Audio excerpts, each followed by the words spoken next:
প্রচুর মানে কেনাকাটি, দরদাম আর কি কি এখানে পাওয়া যায় সমস্তটা আমি ভিডিওতে ডিটেলস দিচ্ছি।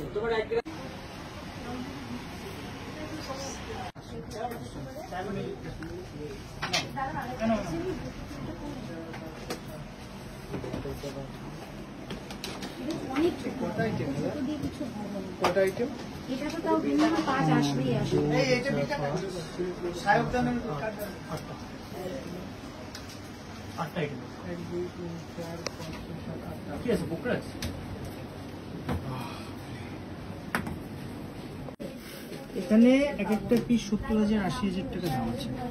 70,000 এক একটা পিস মিনিমাম বললাম।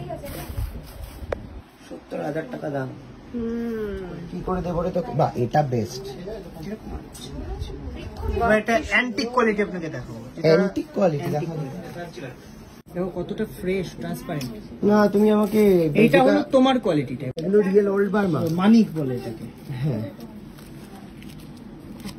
মানিক হলো এটাকেও মানিক বলে না, এটাকে মানিক বলে না, এই পোকরাজ পুষ্পরাগমণি বলে এটাকে।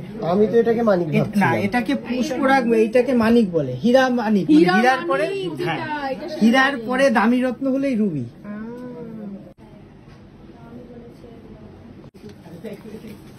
পে করতে হবে। হ্যাঁ, এই তো এই পোকরাজটা বিল করে দাও। বিল করে দে। তো আমায় কিনে দিতে এসে নিজে আবার ডায়মন্ড কেনার একটা প্ল্যান করছে। কি রে নিচ্ছিস? আমায় তো পড়তে বলেনি ডায়মন্ড। এই শুধু শুধু পড়িস না কিন্তু। ডায়মন্ড তো পড়ে। না না না, সবার শুট করে না, বাকি অ্যাস্ট্রোলজার দেখিয়ে দেওয়া পড়ে। এমনি ভালো লাগছে। তো নিয়ে নেওয়া হয়েছে পোখরাজ। পোখরাজের সাথে আমি গিফট পেয়েছি এইটা। গিফট তুই পাসনি, আমি যেহেতু ওনারা ভিডিও করছিলেন আমাদের, না, তাই জন্য আমি বলেছি এটা আমার কাছে ভিডিও করার জন্য এটা পেয়েছিস তুই। হ্যাঁ, ওনারা ভিডিও করছেন তাই জন্য এটা দিয়েছেন।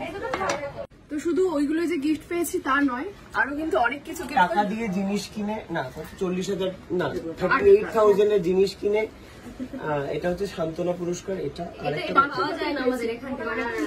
এই দুটো হচ্ছে আমাদের সান্ত্বনা পুরস্কার দিয়েছে, সাথে একটা সিলভার রিং। তো দুটোই আমি দিয়ে দিলাম ওকে, কারণ আমি তো এখন ডায়েট করছি, সকলেই জানে। না, এটা রেখে দেবে, দাদাই খাবে। তো তুই খাস না, মোটা বড় খাবে। তো যাই হোক, তো আজকের মতন আমাদের কেনাকাটা এখানেই শেষ হলো। তো আমাদের কেনাকাটা হয়ে গেছে, আমরা আবার উঠে পড়েছি গাড়িতে। প্রথম যাচ্ছে হচ্ছে, বলছি তুই কার বাড়ি যাচ্ছিস বলছি। আমার একটা জ্যাঠা ছিলেন, মানে আমার একটাই জ্যাঠা, বাবার বড়দা। তো তাকে বা তার বাড়িতে আমি লাস্ট গেছি হচ্ছে আম্মা মারা যাওয়ার সময়। আম্মা মানে বাবার ওই যে দজ্জাল যে মা ছিল, সেই বুড়ি যখন মারা গেছিলেন তখন আমরা গেছিলাম, মানে আমি গেছিলাম হচ্ছে মাম্পিদির বাড়িতে। আর আজকে এত বছর পর যাচ্ছি হচ্ছে মাম্পিদির বাড়িতে। আর বৌদি তো প্রথমেই যাচ্ছে ওর কাছে। ইনফ্যাক্ট আমি কখনো দেখিনি বোধহয় ওনাদের, তাই না? দেখি। আরে আজকে বাবলিদাকে, মানে ওই বাড়িতে মানে মাম্পিদি আর বাবলিদা দুজন থাকে। তো বাবলিদাকে যখন ফোন করেছি, বলছি যে শোনো বাবলিদা, আমি সোনু বলছি। কে সোনু? মানে ভুলেই গেছে, এত আগে দেখেছে। আমি বলছি তোমার একটা কাকা আছে না? বলছে হ্যাঁ হ্যাঁ অনু কাকু।